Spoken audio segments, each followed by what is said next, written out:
السلام علیکم ورحمۃ اللہ وبرکاتہ۔ الحمد للہ وکفا وسلام علی عبادہ الذین اصطفیٰ۔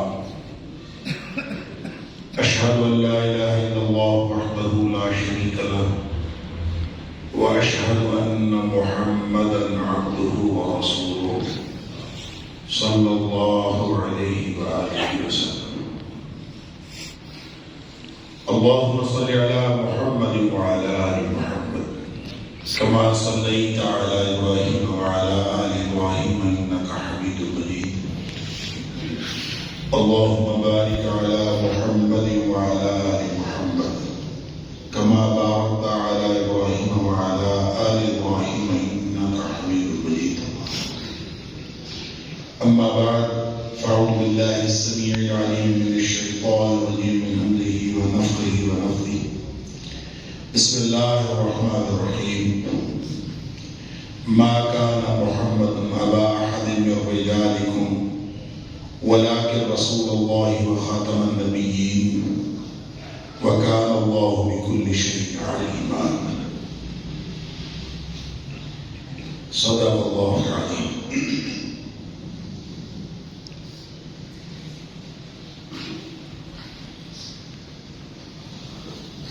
اللہ کا فضل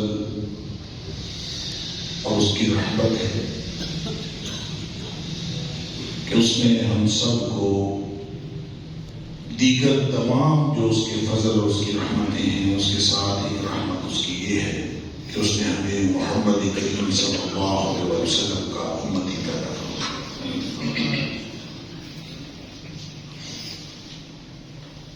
نبی کریم صلی اللہ علیہ وسلم کی امت ہونا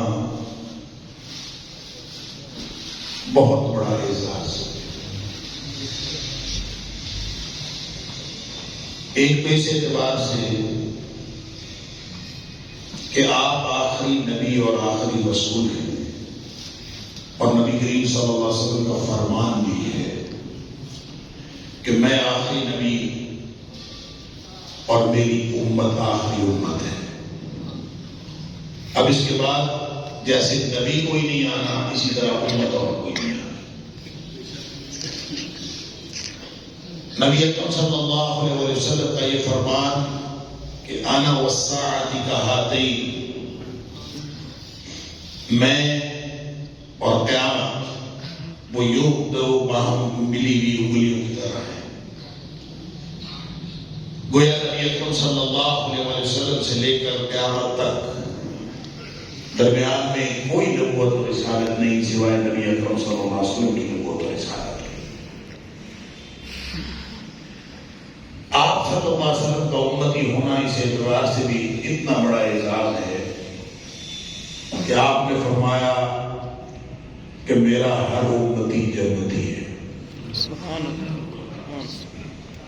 کل امتی یدخلون الجنہ، میرا ہر امتی جنتی۔ لہذا ہم نے انشور کرنا ہے، ہمیں یقینی بنانا ہے تو نبی اکرم صلی اللہ علیہ وسلم کا امتی ہونے کو یقینی بنانا۔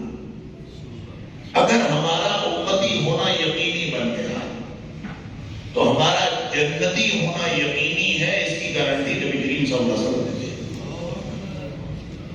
کل امتی یدخلون الجنہ، سارے ہی میرے امتی جنتی، لیکن امتی ہے کون؟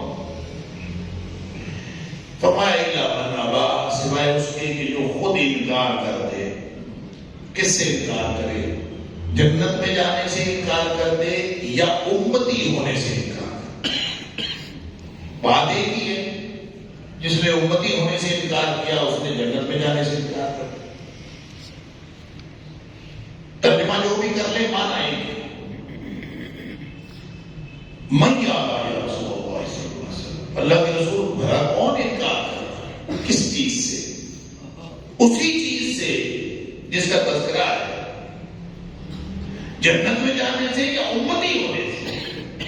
جس سے پوچھو وہ امتی ہے، جس سے مرضی پوچھ کے دیکھ لو وہ کہتا ہے میں امتی ہوں۔ تو یہ دعویٰ جو ہے یہ دلیل مانگتا ہے، دلیل کے بغیر اس دعوے کی کوئی حیثیت نہیں۔ دعویٰ امتی کا ہر شخص کا ہو سکتا ہے، لیکن امتی کی ڈیفینیشن، امتی کی تعریف نبی کریم صلی اللہ علیہ وسلم نے خود فرما دی، من اطاعنی فدخل الجنہ ومن عصانی فقد ابا۔ جس نے میری بات مان لی وہ جنت میں داخل ہو گیا۔ گویا امتی وہ ہے جو نبی کریم صلی اللہ علیہ وسلم کی بات مانتا، کسی اور کی نہیں مانتا۔ یہ عقیدہ نبوت ہے، یہ عقیدہ ختم نبوت نہیں۔ ہم بات کر رہے ہیں عقیدہ ختم نبوت۔ پہلے اپنا عقیدہ نبوت ٹھیک کر لیں، پھر عقیدہ ختم نبوت بھی ٹھیک کر لیں۔ عقیدہ نبوت کیا ہے؟ عقیدہ رسالت و نبوت کیا ہے؟ ہم کس نبی کو مانتے ہیں؟ ہم کس نبی کے امتی ہیں؟ اور امتی ہونے کا تقاضا کیا ہے؟ عقیدہ نبوت کتنا اہم ہے، عقیدہ ختم نبوت کتنا اہم ہے۔ جو نبی کے ساتھ جڑا ہو تو اس کو پتا ہو، جس نے کبھی ختم نبوت کی حقیقت کو جاننے کی کوشش کی ہو تو اس کو پتا ہو۔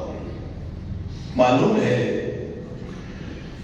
کہ نبی اکرم صلی اللہ علیہ وسلم کے ساتھ جو جڑنے والے صحابہ کرام تھے، اللہ جانے قربان کرنے والے، نبی پاک صلی اللہ علیہ وسلم کی حیات طیبہ میں کل شہداء کی تعداد پتہ کتنی؟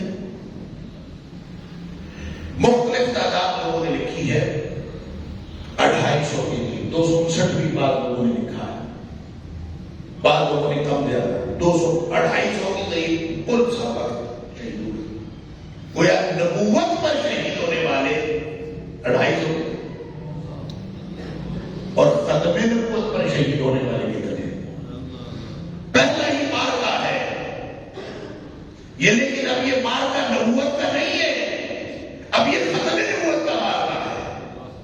اور ختم نبوت کے مارکے میں، پہلے ہی مارکے میں جو شہداء کی تعداد ہے وہ 1200 ہے، اس میں 700 حفاظ ہیں، علماء ہیں، جنہوں نے جانیں نچھاور کی ہیں عقیدہ ختم نبوت۔ عقیدہ نبوت بھی جانیں نچھاور کرنے والا عقیدہ ہے، اور عقیدہ ختم نبوت بھی جانیں نچھاور کرنے والا۔ بلکہ ایک روایت مورخین نے اور سیرت نگاروں نے بیان کی ہے، اللہ اکبر، دل دہلا دینے والی روایت ہے۔ حبیب بن زید انصاری رضی اللہ تعالی عنہ، ان کو نبی اکرم صلی اللہ علیہ وسلم نے مسیلمہ کذاب کی طرف بھیجا۔ مسیلمہ وہ ہے جس بدبخت نے نبی اکرم صلی اللہ علیہ وسلم کی حیات طیبہ میں نبوت کا دعویٰ کیا۔ نبی کریم صلی اللہ علیہ وسلم کا ایلچی حبیب بن زید وہاں پہنچے رضی اللہ تعالیٰ۔ مسیلمہ نے کہا جو بھی گفتگو جس مقصد کے لیے بھیجا وہ ہو چکی۔ مسیلمہ نے کہا کیا تو شہادت دیتا ہے کہ محمد کریم صلی اللہ علیہ وسلم اللہ کے رسول ہیں؟ انہوں نے کہا ہاں میں شہادت دیتا ہوں کہ نبی اکرم صلی اللہ علیہ وسلم اللہ کے رسول ہیں۔ تو اس نے کہا کیا تو یہ شہادت دیتا ہے کہ میں مسیلمہ بھی اللہ کا رسول ہوں؟ حبیب بن زید رضی اللہ تعالیٰ عنہ آگے سے خاموش ہو گئے۔ اس نے دوبارہ پوچھا تو کہتے ہیں مجھے تیری کوئی بات سنائی نہیں دے رہی۔ اس نے پھر پوچھا، عرض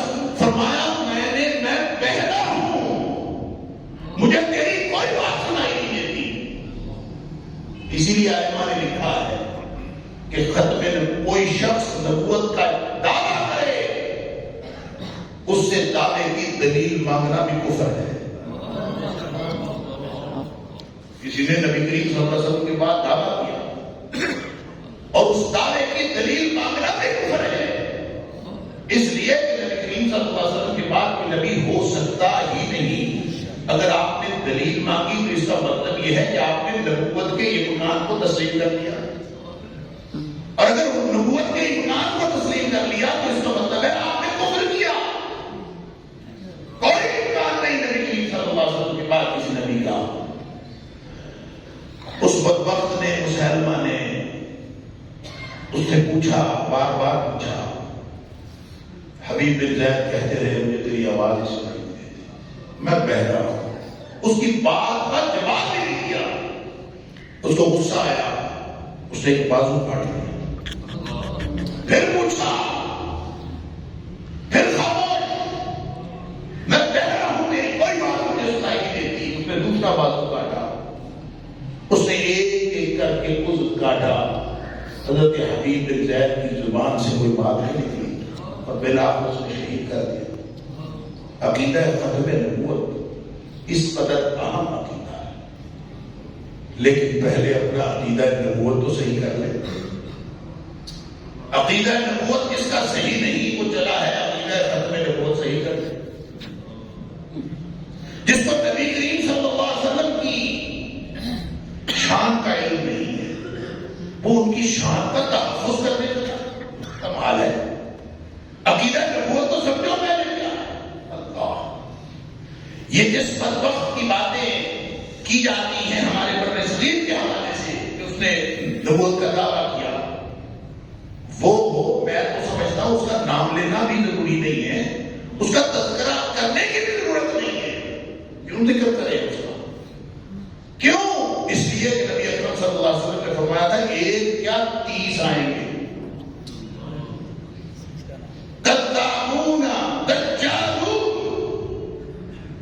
یہ جھوٹے بھی ہیں، دجال بھی ہیں۔ کلہم یزعم انہ رسول اللہ، سارے دعوے کرتے ہوں گے اللہ کے رسول۔ اکیلا رسول کا کوئی دعویٰ کرتا، رسول ہونے کا دعویٰ کرتا تو لوگ اس کی بات کو جھوٹا کہتے۔ یہ تو کوئی ایسا تھا جو ویسے ہی کوئی فاتر العقل کے ساتھ شخص تھا۔ اس نے کوئی نبوت کا دعویٰ ایک دفعہ نہیں کیا، اس نے پہلے خدائی کا دعویٰ کیا، اس نے پہلے خدائی کا دعویٰ کیا، ایک عرصہ تک خدائی کا دعویٰ کرتا۔ تو جس بندے کو مجھے ایک مثال اصل میں یاد آ گئی، اس کا ذکر کیا کریں، وہ ویسے ہی فاتر العقل ہے۔ ایک دفعہ ہماری یونیورسٹی میں ایک ایکسٹرنل جو خارجی ممتحن ہیں، وہ کسی کا وائبہ لینے کے لیے، وہ ایم اے کے تھیسس ہوتے ہیں، کوئی بھی شخص کسی شخصیت پہ کرنا چاہتا ہے اس کو دے دے۔ اس نے کسی ایسی شخصیت پہ تھیسس کیا جس شخصیت کا دعویٰ یہ ہے، اس نے اپنی زندگی میں یہ دعویٰ کیا ہوگا، اس نے دعویٰ کیا کہ سائنسدان کہتے ہیں زمین گھومتی ہے، تو میں یہ دعویٰ کرتا ہوں کہ زمین نہیں گھومتی۔ کہیں لکھا ہوگا، کہیں پر بات کی ہوگی کہ زمین نہیں گھومتی۔ اب تھیسس لکھنے والا، مقالہ لکھنے والا، وہ اس پر تھیسس لکھ رہا، اور تھیسس لکھتے ہوئے اس نے اس کی ایک فصل مانا۔ اس نے کہا کہ یہ اس ہستی کا نام لے کر اس نے کہا یہ اس کا چیلنج ہے سائنسدانوں کو، اور اتنا عرصہ ہو گیا ہے ان کے اس چیلنج کو دنیا کا کوئی سائنسدان جو ہے اس کا جواب نہیں دے سکتا۔ اس نے خوب وہ تعریف کی ہوگی اور چیلنج ہے۔ تو وہ جو خارجی ممتحن تھے نا، انہوں نے آپ کو کہا کہ بیٹا تم نے لکھا ہے کہ اس چیلنج کا کوئی جواب نہیں دے سکا، تو اس چیلنج کا جواب کس نے دینا تھا؟ اسے دل کا ایک وجہ تھا تقریباً جب وائبہ ہو رہا تھا، انہوں نے کہا بیٹا تو باہر جا، سورج نکلا ہوا ہے، تو شور مچانا شروع کر دے، دعویٰ کر دے کہ اس وقت رات ہے، تو تیرے اس دعوے کا جواب دنیا میں کوئی بھی نہیں دے گا، سب کو تیری عقل کا اندازہ ہے۔ تو جب تیری عقل کا اندازہ ہو جائے گا میری بات کو بھی پیچھے رکھ دیں. اصل میں اس شخصیت کی ہم بات کرتے ہیں اس نے نبی کریم صلی اللہ علیہ وسلم کی نبوت کو داغدار کرنے کی کوشش کی ہے. اس بدبخت کی تو عقل ہی گزری نہیں تھی، اس کا تذکرہ کرنے کی بھی ضرورت نہیں ہے. اس نے جتنی باتیں کی ہیں، جتنے اس کے دعوے ہیں، وہ سارے دعوے اس کے اپنے دعوے کے خلاف ہیں. اگر آپ اس کو پڑھنا شروع کرتے ہیں تو اپنے ہی دعوے کے خلاف اس نے باتیں، ایک دن اور بات کرتا ہے، اگلے دن اور بات کرتا ہے. تو ایسے شخص کو، یہ تو اس کے پیروکار جو ہیں، ہر جھوٹے شخص کو پیروکار مل جاتے ہیں. ہر بدبخت سے بدبخت شخص کو جس کی پاس عقل نام کی کوئی چیز نہیں، اس کو پیروکار مل جاتا ہے. لیکن بھلا وہ پاکستان کی پارلیمنٹ کا، اس دور کے علماء کا، اللہ علماء کو سلامت رکھے کہ پاکستان کے آئین میں اس کے سارے پیروکاروں کو کافر قرار دیا. لہذا اب اس پہ تو تبصرہ کرنا اور تجزیہ کرنے کی ضرورت ہے. اس کا ایک دعویٰ وہ ہمارے خاندان سے متعلق بھی ہے. میرے جو پردادا تھے مولانا محی الدین، ان کا نام تو محی الدین تھا لیکن محی الدین عبد الرحمن کے نام سے مشہور. اس کی وجہ یہ ہے کہ وہ غزنی گئے تھے مولانا عبداللہ غزنوی سے تعلیم حاصل. تو مولانا عبداللہ غزنوی نے اپنے اس شاگرد کا نام عبد الرحمن رکھا، لہذا ان کا لقب پھر محی الدین عبد الرحمن. یہ جو مولانا محی الدین عبد الرحمن ہے میرے پردادا، اور یہ مرزے کے ہم اثر ہیں. تو اس دوران ان کی خط و کتابت چلتی رہی. خط و کتابت چلتی رہی. اس کا ثبوت کہاں ہے؟ اس کا ثبوت مرزے کی کتاب ہے حقیقت الوحی، اب بھی لائبریریوں میں موجود ہے. آپ اس کو پڑھیں تو اس کے اندر مولانا محی الدین عبد الرحمن لکھو کے والے ان کا تذکرہ جا بجا موجود ہے، اب بھی موجود. لیکن جس دعوے کی بات میں کر رہا ہوں، یہ دعویٰ بعد میں حقیقت الوحی کے ایڈیشن سے نکال دیا گیا، اور یہ بات میرے چچا مولانا معین الدین لکھوی رحمہ اللہ نے مجھے بتائی. کہتے ہیں حقیقت الوحی کے ابتدائی ایڈیشن میں یہ بات موجود تھی. تذکرہ تو ابھی موجود ہے. کہیں لکھتا ہے مولوی معین الدین لکھوکے والا، کہیں لکھتا ہے مولوی عبد الرحمن لکھوکے والا، کہیں لکھتا ہے مولوی معین الدین عبد الرحمن، لیکن تذکرہ ان کی خط و کتابت ہے. تو ایک خط لکھا مولانا معین الدین عبد الرحمن نے مرزا کو کہ میں نے اللہ سے پوچھا تھا اور دعا کی تھی کہ یا اللہ اس مرزے کے بارے میں میری رہنمائی فرما. تو اللہ نے میری رہنمائی فرمائی ہے کہ ان فرعون وہامان وجنودہما کانوا خاطئین. یہ اللہ نے میری رہنمائی فرمائی کہ یہ جو فرعون اور حامان ہے نا، انہی کا رشتہ ہے اور یہ غلطی پر ہے. تو یہ دیکھ کے انہوں نے خط لکھ کے سنی.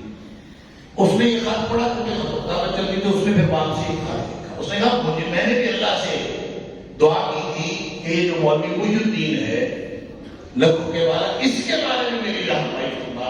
تو اللہ نے میری رہنمائی فرمائی ہے کہ ان شانئک ھو الابتر، کہ تیرے دشمن کی نسل آگے نہیں چلے.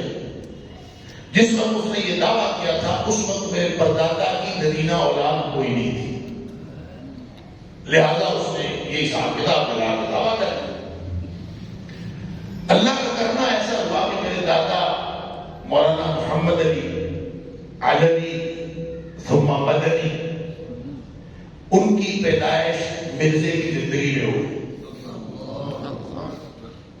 تو جب وہ پیدا ہوئے تو لوگوں نے جا کر کہا کہ وہ ان کے گھر کو لڑکا پیدا ہو گیا. اس نے کہا کوئی نہیں، فکر کرنے والی بات نہیں، اس سے آگے نسل نہیں چلے.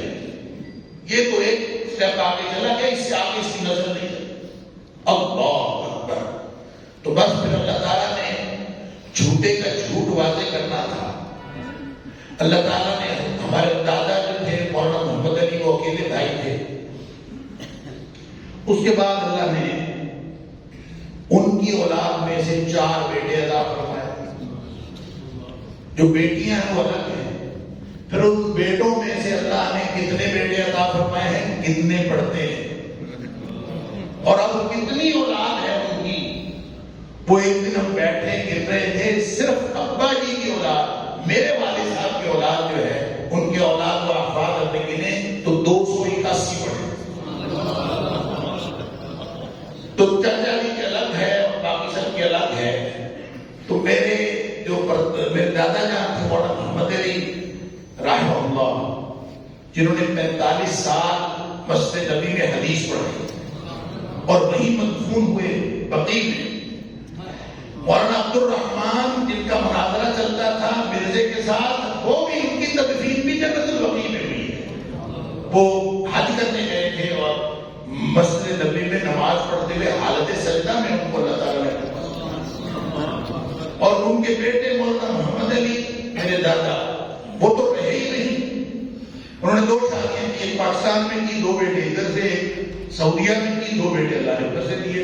ادھر کتنی اولاد ہے اس کا تو ہمیں پتہ ہی نہیں. ہمارے دادا کسی کبھی کوئی مرزے کی بات کرتا تھا تو وہ فرمایا کرتے تھے کہ میں مرزے کے جھوٹے ہونے کی دلیل ہوں، یعنی میرا وجود اس کے جھوٹا ہونے کی دلیل ہے. تو میں بھی یہ عرض کرتا ہوں کہ ہم جو اولاد ہیں، ہم سب کا وجود مرزے کے جھوٹے ہونے کی دلیل. لہذا جھوٹے کو چھوڑیے، اس کو ذکر نہ کیجیے. جھوٹے کے جھوٹ پر نہ دلائل دینے کی ضرورت ہے، نہ اس کا تذکرہ کرنے کی ضرورت ہے، لیکن اپنے آپ کو سچا کہنے والوں اپنے سچ کی پہلے یقین دہانی کراؤ، اس کو تو یقینی بنا لو.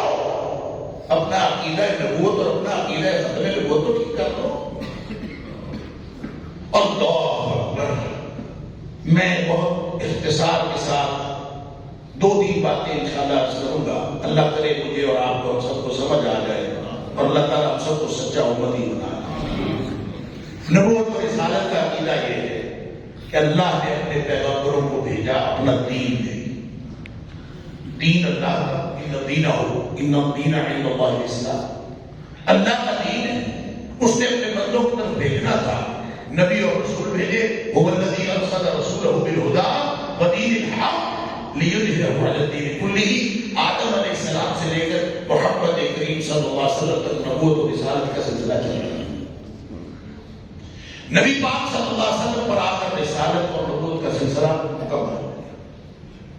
اب یہ جتنے بھی نبی بھیجے جاتے تھے، یہ کیوں بھیجے جاتے تھے؟ تاکہ لوگوں کو دین سکھائیں.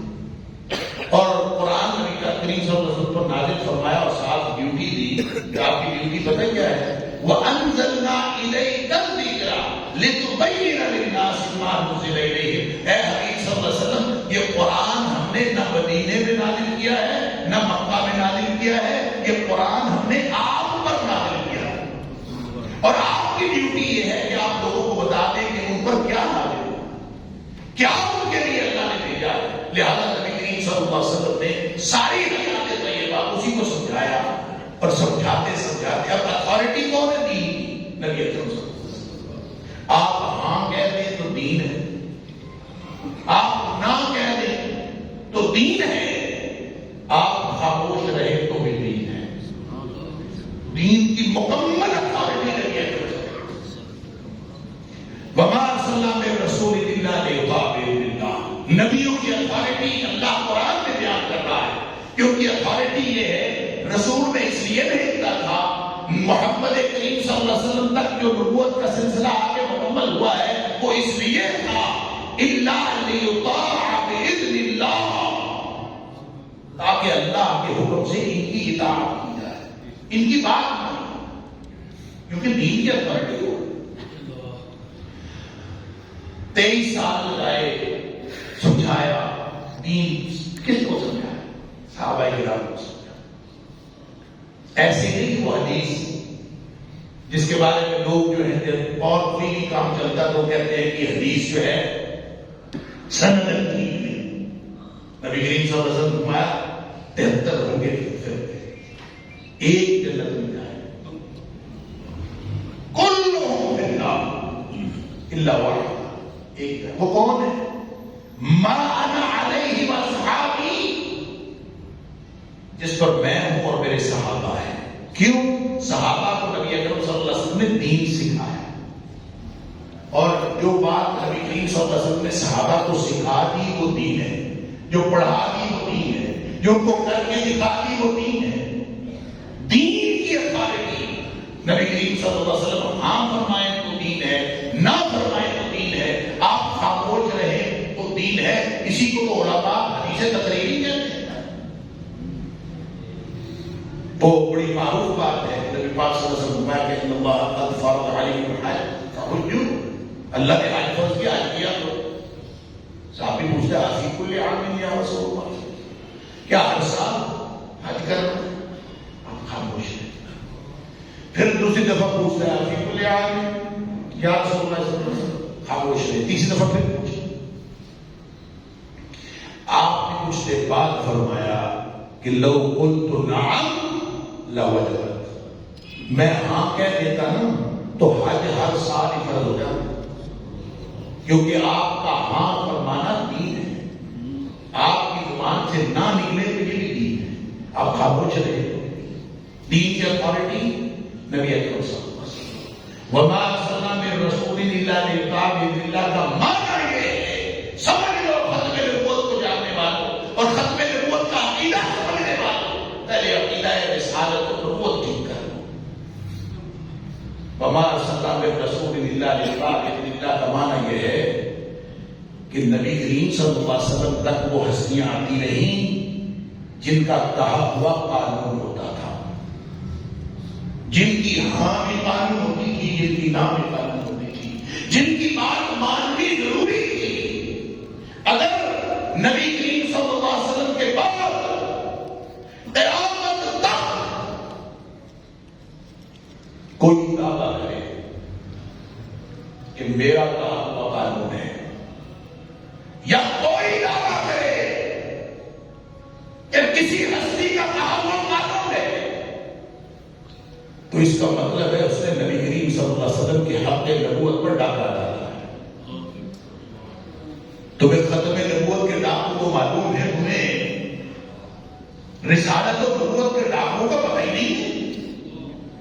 کس نے نبی اکرم صلی اللہ علیہ وسلم کی رسالت و نبوت پر ڈاکہ ڈالا ہے؟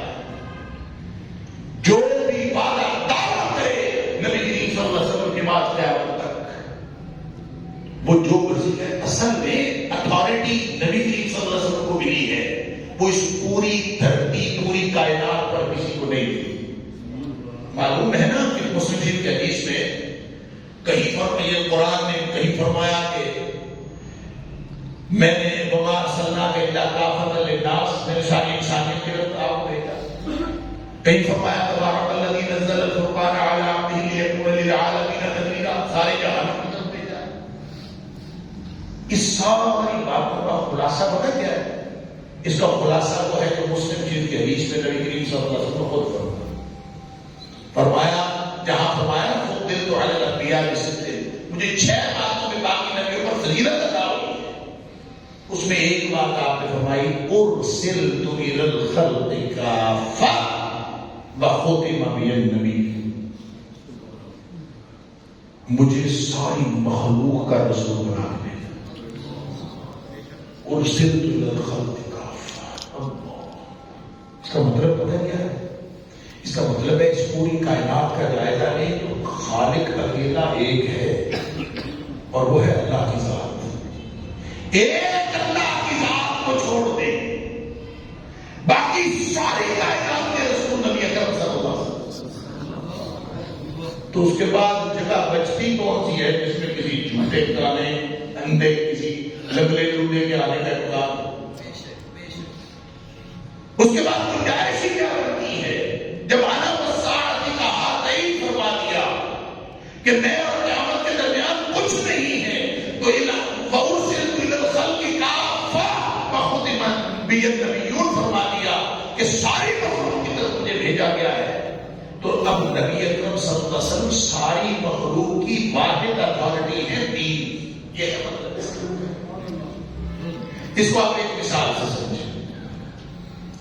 وہ جبریل علیہ السلام جب انسانی شکل میں آئے تو حدیث سنی ہوئی ہے، نبی کریم صلی اللہ علیہ وسلم کے پاس انسانی شکل میں جبریل علیہ السلام آئے، تشریف لائے، صحابہ حیران ہیں، پتہ نہیں کون ہے، ناواقف معلوم ہوتا لیکن نہ واقف ہے اس کے اوپر اثر کا صبر نہیں، لا یرا علیہ اثر الصبر، یعنی دور سے آیا ہے، نہ واقف ہے اس کو دور سے آیا ہو، لیکن دور سے آیا ہو تو سفر کے آثار نہیں ہے، وہ تو یوں چٹے کپڑے اور سیاہ بال جیسے ابھی نکلا تیار ہو گئے، کہتے ہم بڑے حیران ہوئے، قریب کا ہے تو پھر ہم جانتے کیوں نہیں، دور کا ہے تو اس کے اوپر آثار سفر کیوں نہیں، عجیب۔ خیر وہ آئے آپ بیٹھ گئے، نبی کریم صلی اللہ علیہ وسلم سے چند سوال کیا، اخبرنی عن الایمان، اخبرنی عن الاحسان، اخبرنی عن الاحسان، اخبرنی عن الساعة، اخبرنی عن اماراتها یا اشراطها، سوالات کی۔ نبی کریم صلی اللہ علیہ وسلم کو جواب دیتے ہیں، اسلام کیا ہے، ایمان کیا ہے، احسان کیا ہے۔ وہ سوال کا جواب سنتا کیا کہتا تھا، صدق تھا، تو نے صحیح کہا۔ صحابہ کہتے ہم اور ہیں، فعجبنا لہ یسألہ یصدقہ، ہم اور حیران ہوئے کہ اگر اس کو پہلے ہی پتا ہے تو پوچھتا کیوں ہے، تو اگر اس کو پہلے نہیں پتا پوچھتا ہے تو پھر تصدیق کیسے کرتا ہے؟ اللہ، پریشانی میں پریشانی، حیرانی میں حیرانی۔ مختصر یہ کہ وہ سارے سوال کر کے چلا گیا، صحابہ حیران بیٹھے، انہوں نے سوال کیے، نبی کریم صلی اللہ علیہ وسلم نے جواب بتائے، چلا۔ عمر فاروق رضی اللہ تعالیٰ فرماتے ہیں فلبثت ملیہ، میں کچھ دیر بیٹھا، خود نبی کریم صلی اللہ علیہ وسلم نے پوچھا یا عمر اتدری من السائل، عمر تمہیں پتا ہے یہ سوال پوچھنے والا کون تھا؟ اس کا مطلب ہے شاگرد جتنا مرضی حیران ہو، وہ خود سوال نہ کرے جب تک استاد خود نہ بتائے، خود پوچھا تو اس کے جواب میں کہا اللہ و رسولہ اعلم، مجھے تو نہیں پتا، اللہ کو معلوم ہے، اللہ کے رسول صلی اللہ علیہ وسلم۔ فرمایا فإنہ جبریل، وہ جبریل تھے، اتاکم لیعلمکم دینکم، وہ تمہارے پاس آئے تھے تمہیں تمہارا دین سکھانے۔ الفاظ کو غور فرمائیں، نبی اکرم صلی اللہ علیہ وسلم فرما رہے اتاکم، تمہارے پاس آئے تھے، لیعلمکم دینکم، تاکہ تمہیں تمہارا دین سکھائے۔ آسمانوں سے جبریل آیا ہے، دین صحابہ کو سکھانا چاہتا ہے، تو سکھایا کیسے؟ سکھایا تھا تو نبی پاک صلی اللہ علیہ وسلم تعارف کروا دیتے کہ یہ جبریل علیہ السلام انسانی شکل میں آئے ہیں، چلو بھی جبریل دین سکھاؤ، تو جبریل دین سکھاتے، باقی حیرتوں کی داستان بنانے کی ضرورت نہیں، وہ جو شروع سے لے کر آخر تک حیرت ہی حیرت ہے، سارے صحابہ حیران اور پریشان ہیں، اس کی ضرورت ہی نہیں۔ کیوں ایسا؟ دیکھیں ایسے ہی کرتے ہیں، میں آیا ہوں تو مجھے کہا گیا کہ چلے جی اب بات کریں اس کے اوپر، ایسے ہی طریقہ تو ایسے ہی تعارف کروا کے آیا ہے، اور سے آیا، چلو جی بات۔ نبی کریم صلی اللہ علیہ وسلم فرما دیتے کہ یہ جبریل علیہ السلام آسمانوں سے تشریف لائے، دین سکھانے کے لیے ضروری نہیں۔ کیوں؟ اس لیے نہیں کیا کہ جبریل ساری تقریر کر کے چلا جاتا تو جو کچھ وہ کہتا وہ دین نہ بنتا۔ دین سکھانے تو وہ آیا تھا، لیکن اس کے پاس اختیار ہی کوئی نہیں۔ دین بنتا اس وقت ہے جب نبی کریم صلی اللہ علیہ وسلم کی زبان اقدس سے نکلتا ہے، جب وہ خود تقریر کرتا تو وہ دین نہ ہوتا۔ یہ اتھارٹی جبریل کی بھی نہیں کہ وہ کہے تو وہ دین بن جائے، یہ اتھارٹی صرف نبی اکرم صلی اللہ علیہ وسلم کی ہے۔ اب میں نے اور آپ نے عقیدہ نبوت کیا سمجھا ہے کہ ہمارے پرنٹ کا مولوی جو کہتے وہ اتھارٹی ہو جائے۔ ہم نے کس کس کو دین کی اتھارٹی دے دی، کس کس کو دین کا اختیار دے دیا؟ ہم نے نبی پاک صلی اللہ علیہ وسلم کے حق کے نبوت پر ڈاکر عقیدہ نبوت کو صحیح کرنے، پھر عقیدہ نبوت بھی ٹھیک کرنے۔ نبی کریم صلی اللہ علیہ وسلم جیسا نہ کوئی آنا ہے، نہ کوئی آیا ہے، نہ ہو سکتا ہے۔ جیسے اللہ کی ذات یکتا، ایسے نبی اکرم صلی اللہ علیہ وسلم کی رسالت یکتا۔ جس طرح اللہ نے آدم علیہ السلام سے لے کر عیسیٰ علیہ السلام تک نبی بھیجے، ہر ایک دوسرے لیکن نبی اکرم صلی اللہ علیہ وسلم جیسا کوئی نہ ماضی میں کوئی ہو سکتا تھا، نہ مستقبل میں کوئی ہو سکتا ہے. اب تو رسالت ہی صرف نبی کریم صلی اللہ علیہ وسلم کی چلنی ہے. لہذا عقیدہ نبوت یہ ہے کہ نبی اکرم صلی اللہ علیہ وسلم کی اتھارٹی کسی اور کے پاس نہیں ہے. آج کوئی دعویٰ کرے کہ میں کوئی ماننے والا دعویٰ کرے کہ فلاں کی بات کو میں قانون سمجھتا ہوں، تو بھی نبی کریم صلی اللہ علیہ وسلم کے حق پر ڈاکا ہے. کوئی خود دعویٰ کرے کہ میری بات قانون ہے، میری بات مان دو، تو بھی نبی کریم صلی اللہ علیہ وسلم کے حق پر ڈاکا ہے. کوئی جھوٹے دجالون کذابون وہ بکواس کرے تو وہ تو ہیں ہی جھوٹے. پہلے جو سچے ہیں وہ اپنی سچائی کو یقینی بنائیں، پھر آپ ختم نبوت کی بات کریں. نبی اکرم صلی اللہ علیہ وسلم کے بعد نبی کوئی نہیں. اس لیے ایک ایسی بات ہے، اس کو آپ قرآن سے ثابت کریں، اس کو آپ حدیث سے ثابت کریں. یہ تو عقلی طور پر بھی ثابت نہیں ہوتی کہ نیا تو تب آئے جب پرانے کی بات پرانی ہو جائے. جس کی لائقی تعلیمات پرانی ہو ہی نہیں سکتی. اور صرف تو الخلق کافہ، پہلے مخلوق کا دائرہ کھینچو، اس کو الگ کرو. کوئی جگہ بچتی ہو تو نیا لے لو. مخلوق کا دائرہ کھینچو، مخلوق کا دائرہ کھینچو. مخلوق کی طرف اللہ کے رسول ہیں صلی اللہ علیہ وسلم، اور صرف تو الخلق کافہ، اس کا دائرہ.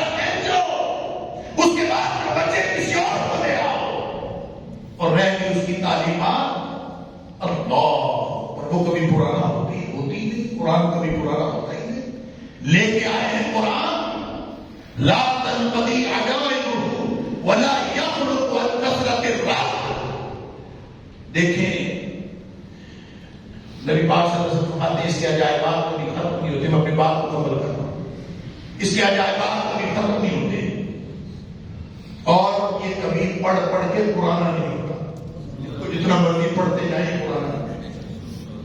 دنیا کی کوئی کتاب آپ ایک دفعہ 2 دفعہ 10 دفعہ کتنی دفعہ پڑھنے کے ملا سکتے. یہ اس کا اعجاز ہے کہ یہ پرانا نہیں ہوتا. اور پھر ہر دفعہ جب آپ پڑھیں گے تو اس میں سے نیا نقطہ سمجھ میں آئے.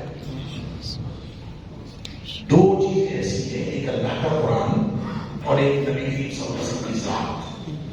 یہ دونوں حق ہیں. اس بات کو پلے باندھ نہیں، اپنی بات کو قبول. یہ دونوں حق ہیں. اللہ کا قرآن بھی حق ہے اور نبی کریم صلی اللہ علیہ وسلم کی ذات بھی حق ہے. اور جو حق ہوتا ہے اس کو اپنے ثبوت کے لیے، اس کو اپنی حقانیت کے لیے کسی خارجی ثبوت کی ضرورت نہیں ہوتی. جو حق ہوتا ہے وہ آپ اپنا ثبوت ہوتا ہے. قرآن آپ اپنا ثبوت ہے اور نبی اکرم صلی اللہ علیہ وسلم کی ذات آپ. جس کو سمجھ نہ آئے قرآن کی اس کو قرآن پڑھائیں، اور جس کو سمجھ نہ آئے نبی اکرم صلی اللہ علیہ وسلم کی اس کو نبی اکرم صلی اللہ علیہ وسلم کی سیرت پڑھائیں. جس کو نبی کریم صلی اللہ علیہ وسلم کی سیرت پڑھ کے بھی نہیں سمجھ آتی اس سے بڑا بدبخت کوئی نہیں ہے. اور جس کو قرآن پڑھ کے قرآن کی سمجھ نہیں آتی اس سے بڑا بدبخت. لہذا آج محترم مولانا نعیم بٹ صاحب آخر کو فرما رہے تھے ہمیں کیا کرنا ہے. ہمیں کچھ بھی نہیں کرنا. ہمیں صرف یہ دیکھنا ہے کہ دین ہم وہیں سے لے رہے ہیں جو دین کی اتھارٹی. اگر ہم نے یہ کر لیا تو ہم نے اپنا امتی ہونا ثابت کر دیا. اور اگر ہم نے اپنا امتی ہونا ثابت کر دیا تو آپ کے جنتی ہونے کا ثبوت نبی کریم صلی اللہ علیہ وسلم نے یقین دہانی نبی کریم صلی اللہ علیہ وسلم نے کر دی ہے. لیکن کیا کیجئے کہ ہم ہیں نبی کریم صلی اللہ علیہ وسلم کو ماننے والے. آپ نے ایک بات فرمائی کہ جب قرب قیامت ہوگا تو قرب قیامت میں آپ نے ادوار کی بات فرمائی، خیر کا دور پھر شر کا دور. ایک بات آپ نے فرمائی کہ دور ہوگا جو ہوگا تو خیر کا دور، لیکن وفی داخل اس میں دھوکہ ہوگا، اس میں دھواں ہوگا، اس میں دھندلکا ہوگا، کنفیوژن ہوگا، پیچیدگی ہوگی. اللہ کے رسول کیا پیچیدگی؟ خیر کا دور ہے پیچیدگی کا. پیچیدگی یہ ہے یہی پیچیدگی ہے کہ لوگ دین کہیں اور سے لے رہے. فرمایا پیچیدگی اس کی یہ ہے کہ آئمہ جو پیشوائی کر رہے ہوں گے، لوگوں کی رہنمائی کر رہے ہوں گے بغیر ہدی، لیکن وہ جو ہدایت ہوگی وہ میری لائی ہدایت نہیں ہوگی، وہ کہیں اور سے لے رہے. اللہ تعالیٰ مجھے اور آپ کو ہم سب کو نبی اکرم صلی اللہ علیہ وسلم کا سچا امتی بننے کی توفیق عطا فرمائے.